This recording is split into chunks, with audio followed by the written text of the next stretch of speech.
Dans un petit village niché au cœur de l'Afrique de l'Ouest, vivait un jeune homme nommé Kwame.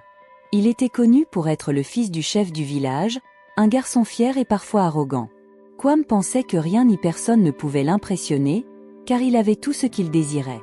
Un jour, la mère de Kwame, inquiète de voir son fils si détaché des autres, décida qu'il était temps pour lui d'apprendre l'humilité et la valeur du travail. Elle alla voir une vieille amie qui vivait dans un village voisin et lui demanda si sa fille, Ama, pouvait venir travailler comme bonne dans leur maison. Ama était connue pour sa gentillesse, sa beauté intérieure et son ardeur au travail. La mère de Kwame espérait que la présence d'Ama pourrait adoucir le cœur de son fils. Le jour où Ama arriva au village, Kwame ne daigna même pas sortir pour l'accueillir. Il resta dans sa hutte, occupé à admirer son reflet dans un miroir. Ama commença son travail sans se plaindre. Elle se levait tôt chaque matin pour aller chercher de l'eau au puits, préparait les repas, nettoyait la maison et s'occupait du jardin. Malgré la difficulté de ses tâches, elle gardait toujours le sourire et chantait doucement en travaillant. Au début, Kwame ignorait complètement Ama. Il la considérait comme une simple servante, indigne de son attention. Mais peu à peu, presque malgré lui, il commença à remarquer des choses. Il remarqua la façon dont Ama traitait chaque personne du village avec respect, qu'il s'agisse du plus ancien ou du plus jeune. Il observa comment elle partageait toujours sa nourriture avec les enfants affamés, même si cela signifiait qu'elle aurait moins à manger. Un jour, alors que Kwame se promenait dans le village, il vit Ama aider une vieille femme à porter un lourd panier de fruits. La vieille femme bénit Ama, disant « Que ta beauté intérieure brille toujours aussi fort que le soleil, mon enfant. » Ces mots intriguèrent Kwame. Qu'est-ce que cette vieille femme voulait dire par beauté intérieure? Il commença à observer Ama plus attentivement. Il remarqua la grâce avec laquelle elle se mouvait, même en accomplissant les tâches les plus difficiles. Il entendit la douceur de sa voix quand elle consolait un enfant qui pleurait. Il vit la patience dont elle faisait preuve lorsqu'elle enseignait aux plus jeunes comment tresser des paniers. Petit à petit, sans même s'en rendre compte, Kwame commença à attendre avec impatience les moments où il pouvait voir Ama. Il se surprit à chercher des excuses pour être près d'elle, pour entendre sa voix ou voir son sourire. Un jour, alors qu'Ama était en train de puiser de l'eau au puits, Kwame s'approcha d'elle. C'était la première fois qu'il lui adressait directement la parole. « Laisse-moi t'aider avec ça », dit-il en prenant le seau d'eau. Ama fut surprise, mais lui sourit avec gratitude. « Merci, Kwame. C'est très gentil de ta part. » Ce simple échange fit battre le cœur de Kwame plus vite. Il réalisa soudain que le sourire d'Ama était la chose la plus belle qu'il ait jamais vue. À partir de ce jour, Kwame commença à changer. Il devint plus attentif aux besoins des autres. Il commença à aider dans les tâches du village, chose qu'il n'avait jamais faite auparavant. Les villageois furent étonnés de ce changement, mais heureux de voir leur futur chef devenir plus humble et bienveillant. Ama, de son côté, était touchée par les efforts de Kwame. Elle voyait au-delà de son ancienne arrogance et appréciait la bonté qui commençait à émerger en lui. Un soir, alors qu'Ama était assise près du feu, en train de préparer le repas, Kwame vint s'asseoir à côté d'elle. « Ama, dit-il doucement, je voudrais te remercier. » Ama le regarda avec surprise. « Me remercier? Pourquoi ?»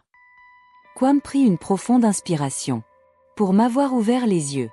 Avant ton arrivée, je pensais que la beauté ne se trouvait que dans les apparences. Mais tu m'as montré qu'il existe une beauté bien plus profonde et plus importante. » Les yeux d'Ama s'emplirent de larmes de joie. Elle n'avait jamais imaginé que ces simples actions pourraient avoir un tel impact. Mais leur bonheur naissant fut bientôt menacé.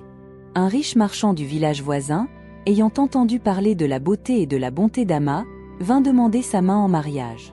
Il offrit une dot généreuse à la famille d'Ama, pensant que cela suffirait à gagner son cœur. Kwame fut dévasté en apprenant la nouvelle. Il réalisa alors à quel point Ama était devenue importante pour lui.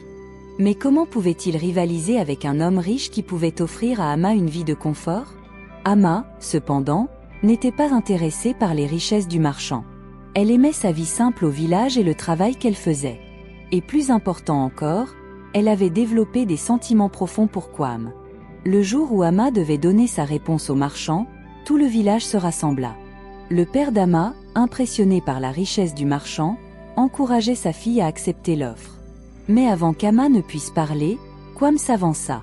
Devant tout le village, il s'adressa à Ama. « Ama, dit-il d'une voix forte mais tremblante d'émotion, je sais que je ne peux pas t'offrir autant de richesses que ce marchand. Mais je peux t'offrir mon cœur, qui a appris à aimer grâce à toi.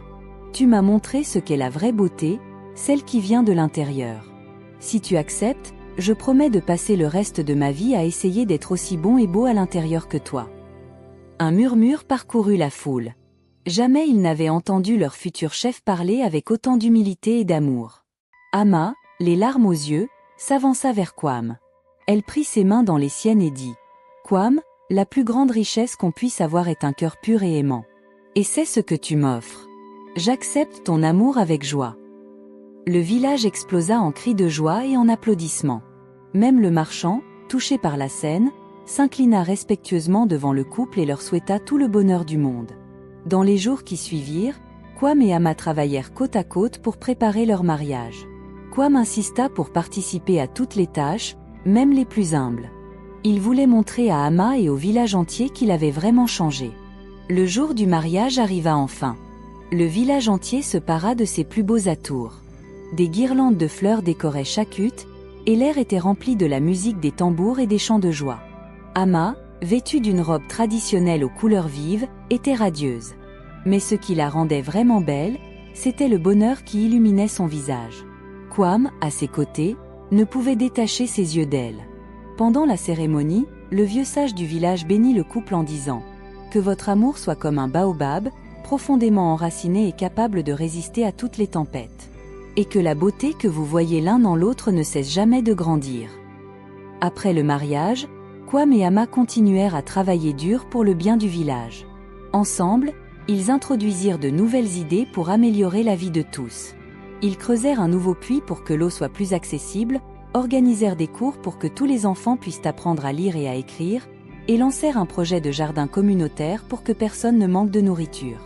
Les années passèrent, et l'amour entre Kwam et Amma ne fit que grandir. Ils eurent des enfants, qu'ils élevèrent avec les mêmes valeurs de bonté, d'humilité et de travail acharné qu'Amma avait enseigné à Kwam.